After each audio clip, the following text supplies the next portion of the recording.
The vanishing of Earth's future. The artificial sun cast its golden glow over the domed city of Terra Nova, a thriving human colony on the distant exoplanet Kepler 442 bits.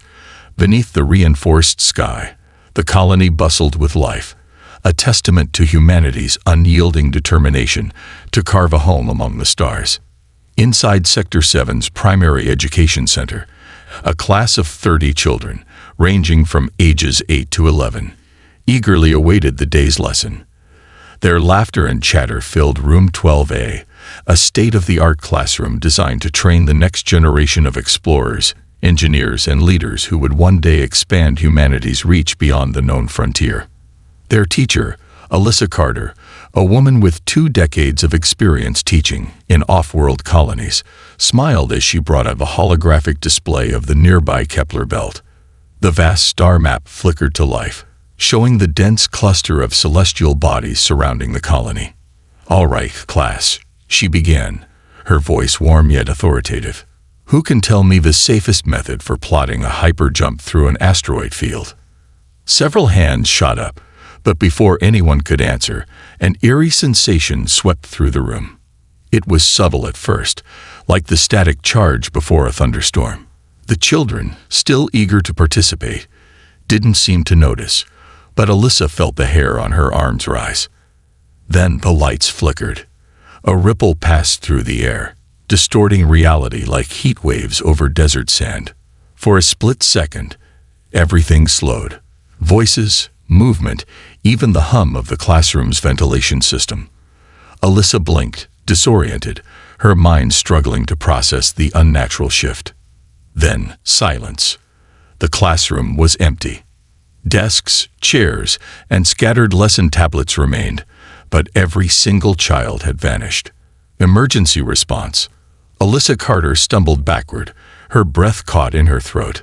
The security system should have detected any unauthorized transport, but no alarms had sounded. There had been no flash of light, no doorway opening, just 30 children erased from existence in the blink of an eye.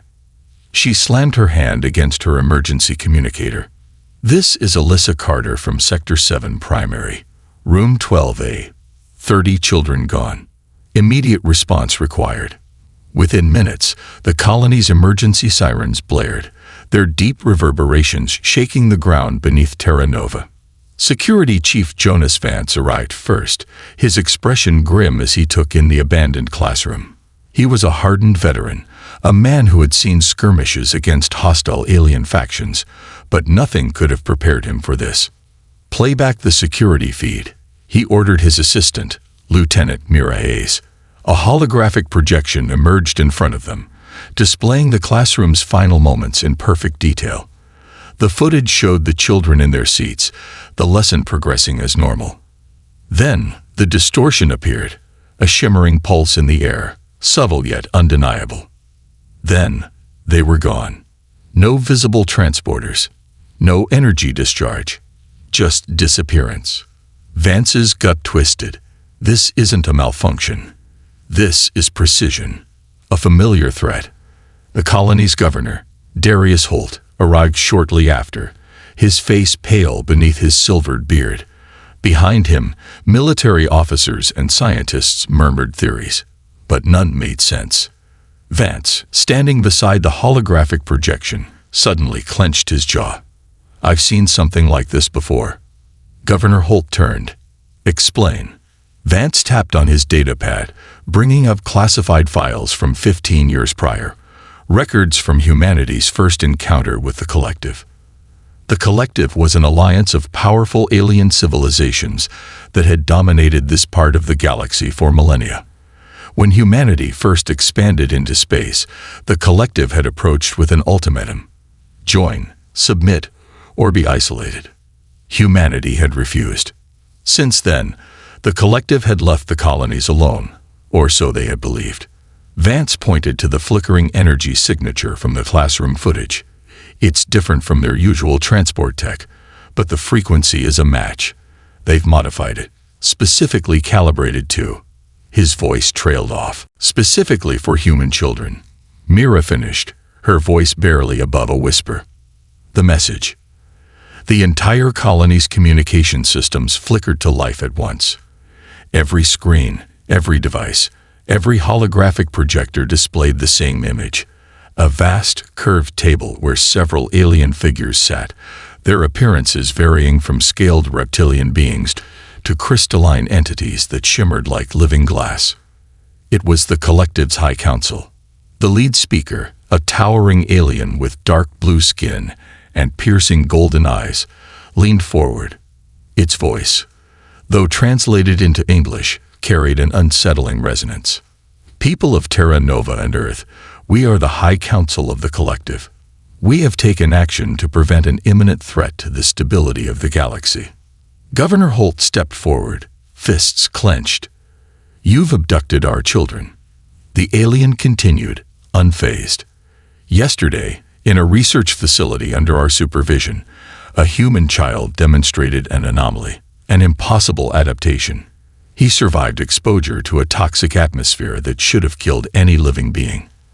Not only did he survive, but his body changed, adapted within seconds. The screen shifted to display a video. A young human boy, barely 9 years old, stumbling into a vat of glowing liquid. According to the text overlay, it was a biological compound lethal to all known species. But the boy didn't die. His body shimmered briefly, his skin taking on a strange luminescence before he climbed out of the vat, completely unharmed. The alien's voice remained steady. This is not an isolated event. Your children are evolving beyond what is natural, beyond what is controllable. The screen then flickered again, showing other children from Terra Nova, solving alien puzzles in mere seconds, adapting to extreme temperatures without aid, and even speaking alien languages fluently after mere exposure. Vance's heart pounded.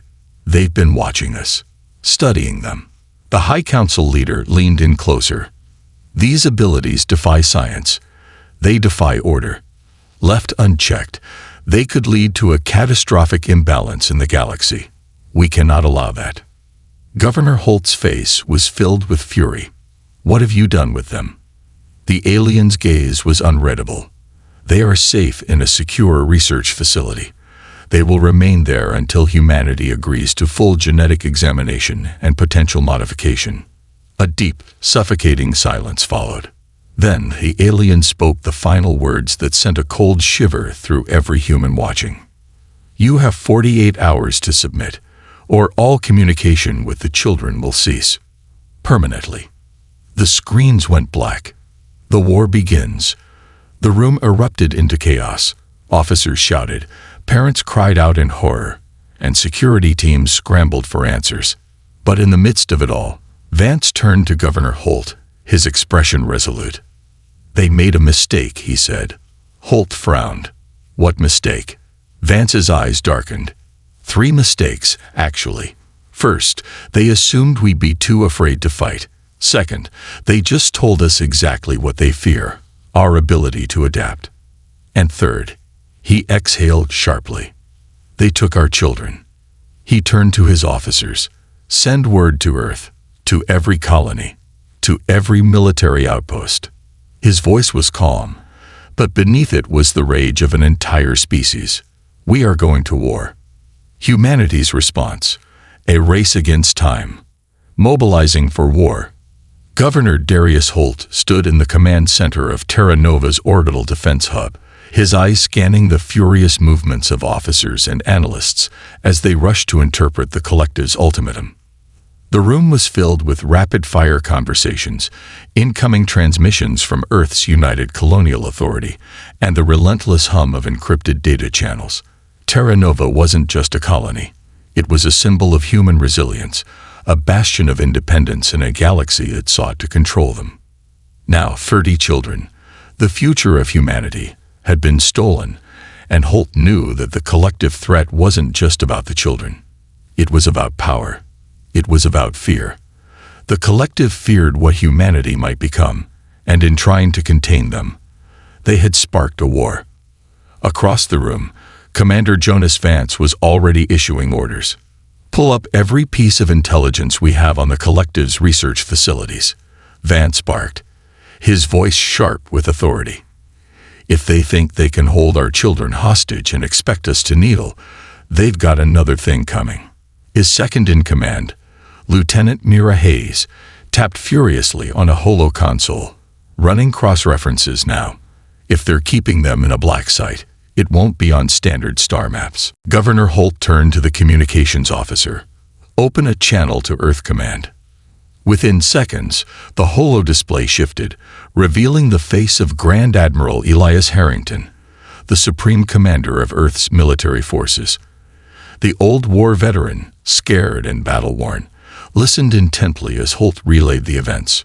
When Holt finished, Harrington leaned forward, his steely blue eyes narrowing. "We knew this day would come," Harrington murmured. "We knew the collective wouldn't tolerate what we are capable of." Holt clenched his fists. "This isn't about us anymore. It's about our children." The Admiral exhaled sharply. "Then we don't just respond. We retaliate." The secret resistance, on the far edge of the Andromeda expanse, deep inside the shadows of a rogue planet orbiting a dying star, a hidden resistance network was already preparing. The group, known as the Free Systems Alliance, was composed of alien defectors, smugglers, and dissidents who had long grown tired of the Collective's rule. For years, they had fought in the shadows, gathering intelligence, sabotaging supply lines, and waiting for the right moment to strike. And now, humanity's war had become their war too.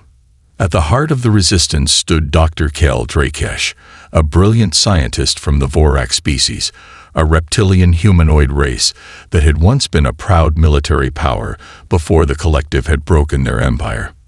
Drakesh had studied the Collective's genetic research programs for years, knowing the atrocities they were capable of. And now he had stumbled upon something far worse than he had ever imagined. His four-clawed hands moved quickly over a data console, decrypting secret files stolen from one of the Collective's deep space facilities. The reports detailed experiments, tests conducted on various species, but with a recent and alarming shift toward human subjects. And then he saw the real horror.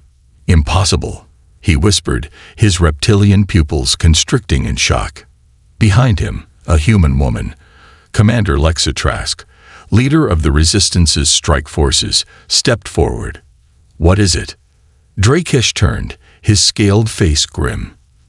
"The Collective isn't just studying human children.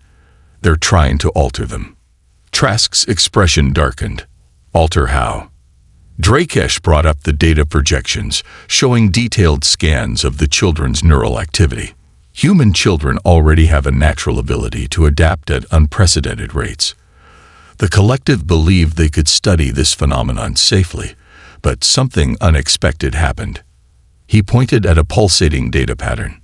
"They're evolving faster than anticipated, adapting at an exponential rate. The more they're tested, the more their minds and bodies change. And now, some of them are beginning to exhibit control over Collective technology itself." Trask's eyes widened. "You mean?" "Yes," Drakesh interrupted. "They are merging with the station's systems. They aren't just adapting to the environment. They're beginning to rewrite it." For a long moment, neither of them spoke. Then, Trask's lips curled into a smirk.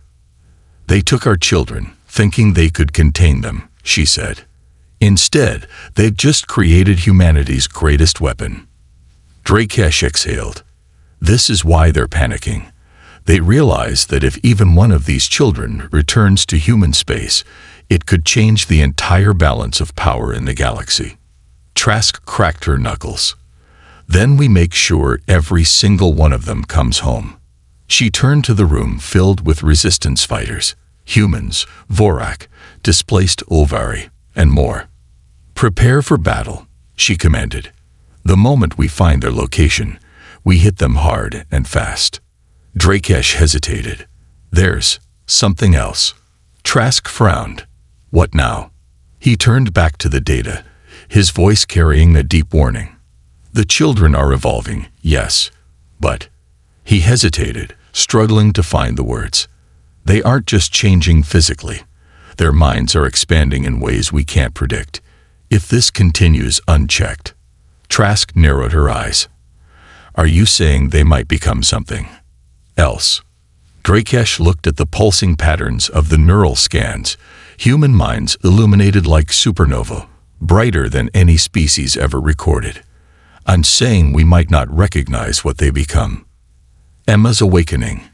Inside the collective's research facility, located deep within a starless void, Emma Wilson sat in isolation, her small hands resting against the cold metal wall.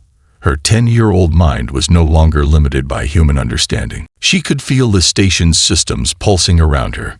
She could sense power grids, security codes, and even the thoughts of the alien researchers studying them. Her captors believed she was merely a child. But they were wrong. In the dark silence of the chamber, Emma opened her eyes, and the station's lights flickered in response. For the first time, she could see the code behind reality. And she was no longer just human. She was becoming something more. The countdown begins. Back on Terra Nova, Commander Vance, Governor Holt, and the entire United Colonial Authority had reached a decision. There would be no surrender. In exactly 48 hours, Earth's largest fleet in history would launch a full-scale assault on the collective's facility. But what they didn't know was that by the time they arrived, the children might not need rescuing at all, because by then, the war would have already begun, inside the minds of the captives themselves. The children rise, a war inside the mind. The cracks in the prison. Emma Wilson sat cross-legged on the cold, metallic floor of her holding cell, her breathing slow and controlled.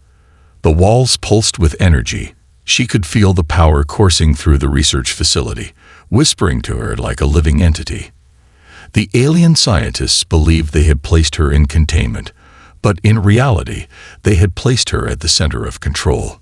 She had spent days listening, observing, learning. Now she was ready. Across the vast, hidden research station, the other 29 human children were beginning to feel it too. The strange pull in their minds, the hum beneath their skin. Their bodies were not only adapting to the environment, but beginning to reshape it. The aliens thought they were running experiments, but they were the ones being studied. Emma reached out, not with her hands, but with her thoughts. The experiment that changed everything. In the central observation chamber, lead researcher Valoris of the Collective Science Division studied the latest data, his crystalline eyes narrowing in disbelief.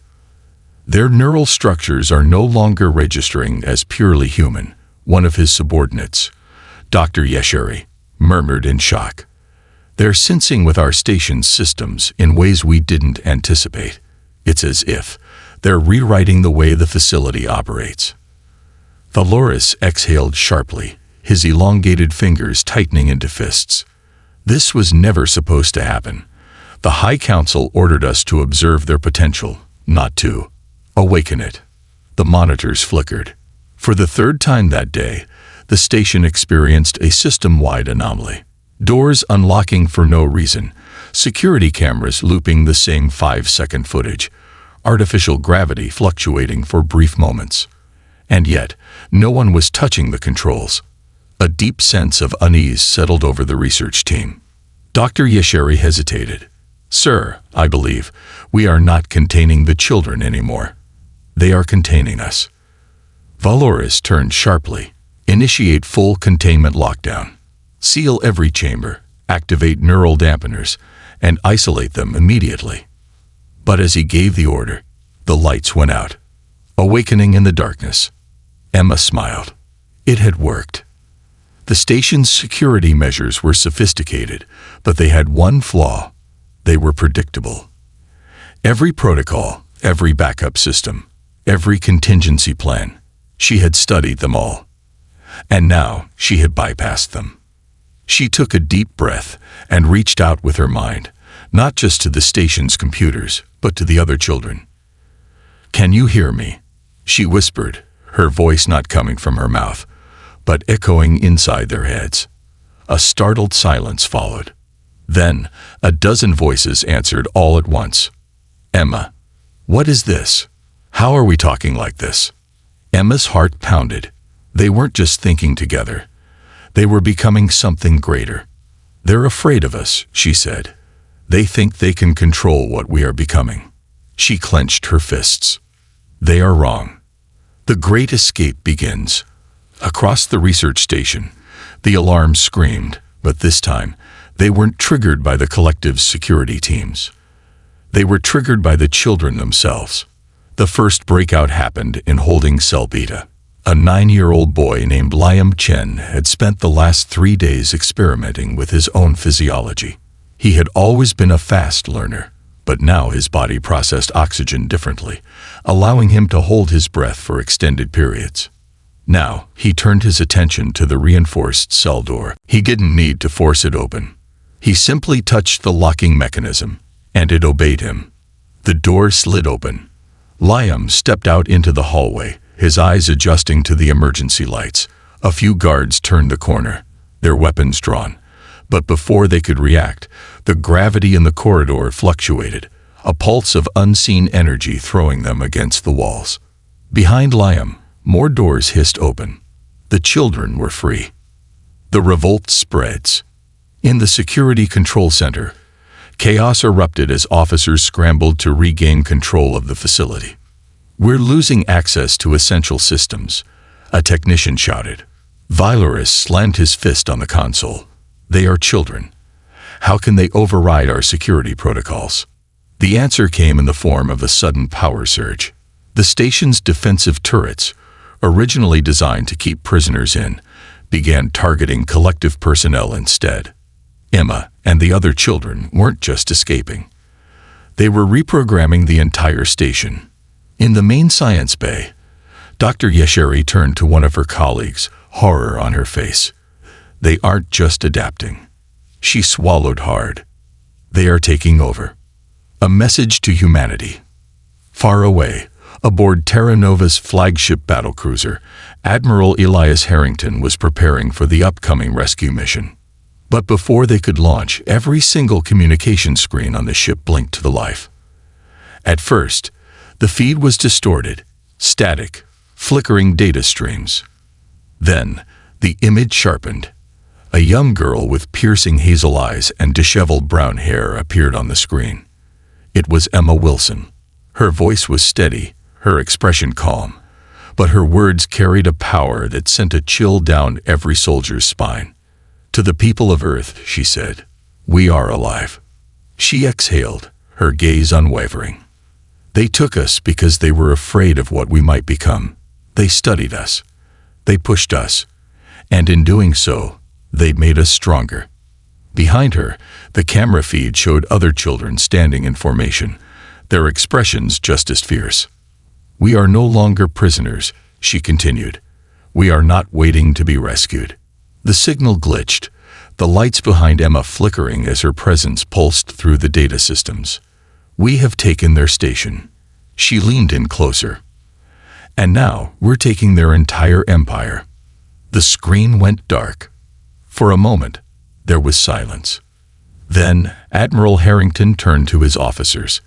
His expression was grim, but beneath it, a fire had been lit. A war was coming.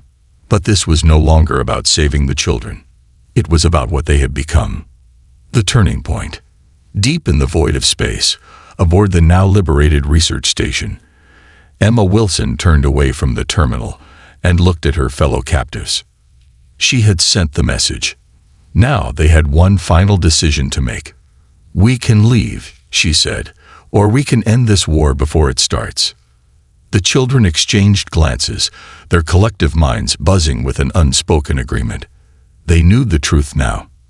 The collective feared humanity's future, and they had every reason to. Because that future had already begun. And it started with them.